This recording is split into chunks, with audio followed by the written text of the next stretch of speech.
Bonjour à tous. Alors, je vous propose un nouveau concept que j'ai appelé la vidéo du mois. C'est la première vidéo de cette série, donc je vais vous expliquer mon idée. Je relais souvent des vidéos dans les playlists que j'ai créées, mais j'ai bien conscience qu'il y a peu de personnes qui vont de temps en temps les visiter pour voir qu'est-ce que j'ai pu proposer. Et pourtant, voilà, c'est dommage parce que j'ai vraiment envie de mettre en avant les vidéos et les personnes qui ont des choses importantes à dire. Et donc c'est en visionnant la conférence dont je vais vous parler aujourd'hui que j'ai eu cette idée de, en fait, régulièrement dans l'année, faire une courte vidéo où je vous présente, je vous introduis à une conférence, une table ronde virtuelle, un enseignement qui m'ont semblé vraiment pertinent. Et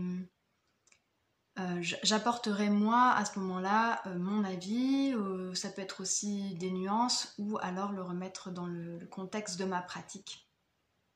Et l'intérêt de ça, c'est double en fait. À la fois, je vous invite dans mon monde, dans mes recherches et mes explorations, et ça permet aux personnes qui me consultent de savoir un peu ce qui m'inspire, ce à partir de quoi je réfléchis, et puis aussi, parfois j'aborde des notions en consultation, j'ai pas forcément le temps de développer. Et, euh, et en fait, il y a des sources et il y a des ressources dans les playlists de cette chaîne. Et d'autre part, voilà, l'autre intérêt, c'est évidemment de donner la parole à des personnes et mettre en avant des sujets qui sont peu abordés, qui méritent d'être mieux connus. Donc, je relayerai des vidéos YouTube, mais ça peut aussi être des audios, des podcasts, et puis certains livres aussi, je pense. Alors, la vidéo du jour, c'est une conférence du docteur Aline Mercant sur les enjeux écologiques de la phytothérapie. Aline Mercant, elle est médecin, elle était allopathe à la base, et comme beaucoup d'entre nous, on se rend rapidement compte, malheureusement, qu'on est très limité dans nos propositions. C'est pour aider les personnes en médecine conventionnelle. On n'a pas beaucoup de solutions. Et donc, elle a découvert la phytothérapie et elle s'est enrichie aussi d'anthropologie médicale et d'un diplôme, je crois, en ethnobotanique. Elle a écrit un livre qui s'appelle Le manuel de phytothérapie éco-responsable, se soigner sans piller la planète. Et c'est ce sujet-là qui est abordé dans cette vidéo. Alors moi je savais un peu la problématique autour de l'arpagophytum notamment, qui est très utilisé dans l'arthrose. Et j'avais aussi notion bien sûr que les huiles essentielles sont vraiment l'exemple majeur du pillage de la planète, parce que leur impact écologique est très important, comme on a besoin d'une énorme quantité de plantes pour obtenir quelques millilitres d'huile essentielle, sachant qu'elles sont souvent surutilisées, très mal utilisées, utilisées dans le domaine des cosmétiques, donc ça a un impact aussi dans l'environnement en aval de l'utilisation, parce que c'est quand même des principes actifs assez puissants. Mais je n'avais pas à ce point-là conscience des enjeux politiques de l'utilisation des plantes, comment la pression d'un marché peut impacter un peuple, peut impacter une région, et un équilibre aussi dans la biodiversité. Donc elle parle aussi de toute la corruption et des détournements qu'il y a autour de la production des plantes. Elle explique aussi que même la cueillette sauvage pour un usage personnel peut parfois poser des vrais problèmes. Donc pour moi ça me fait beaucoup réfléchir sur les prescriptions et sur les choix qu'on peut faire. Je prescris de temps en temps de la phytothérapie, souvent à visée symptomatique ou pour attendre l'effet global de l'homéopathie. Et aussi, c'est très utile en soins de support dans les maladies lourdes, par exemple en cancérologie.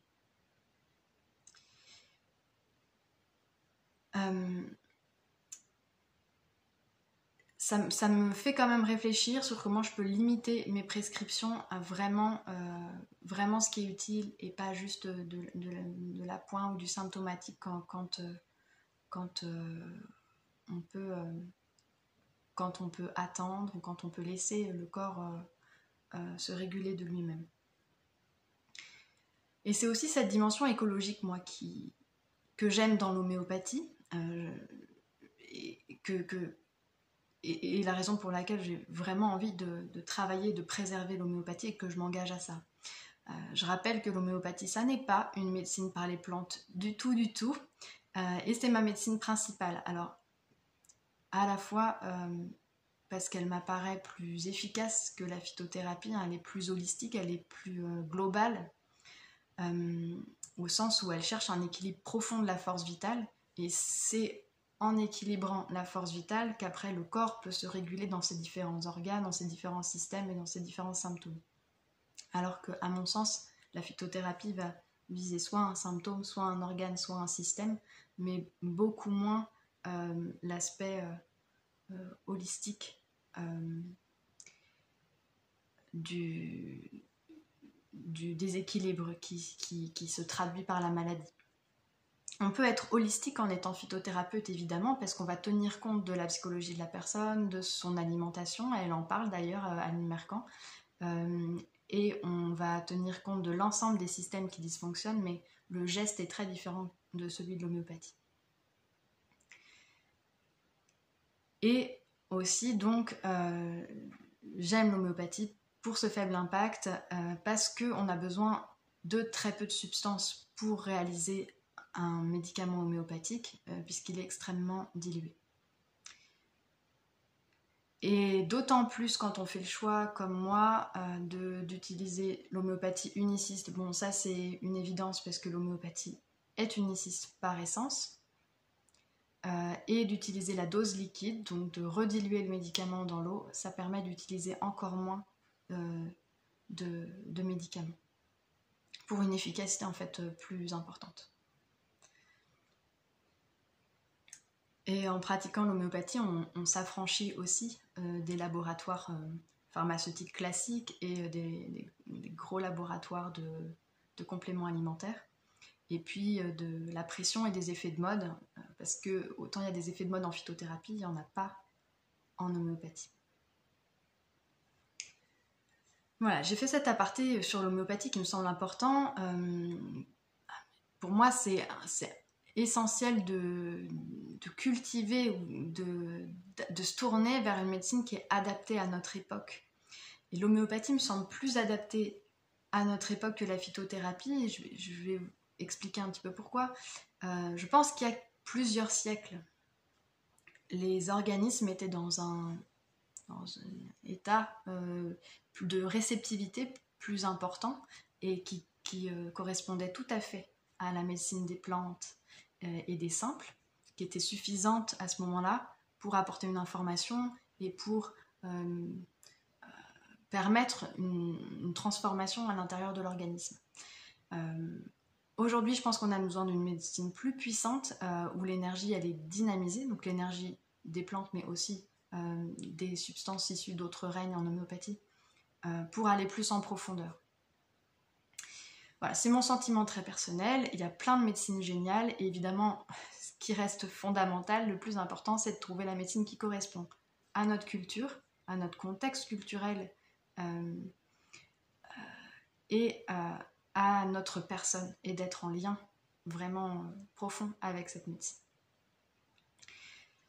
Donc j'ai dit tout ça, mais évidemment si je relais cette vidéo d'Aline Mercant, c'est que pour moi la phytothérapie reste un réservoir de pharmacopée vraiment important et que je continuerai de l'utiliser juste à modérer les conditions, les indications.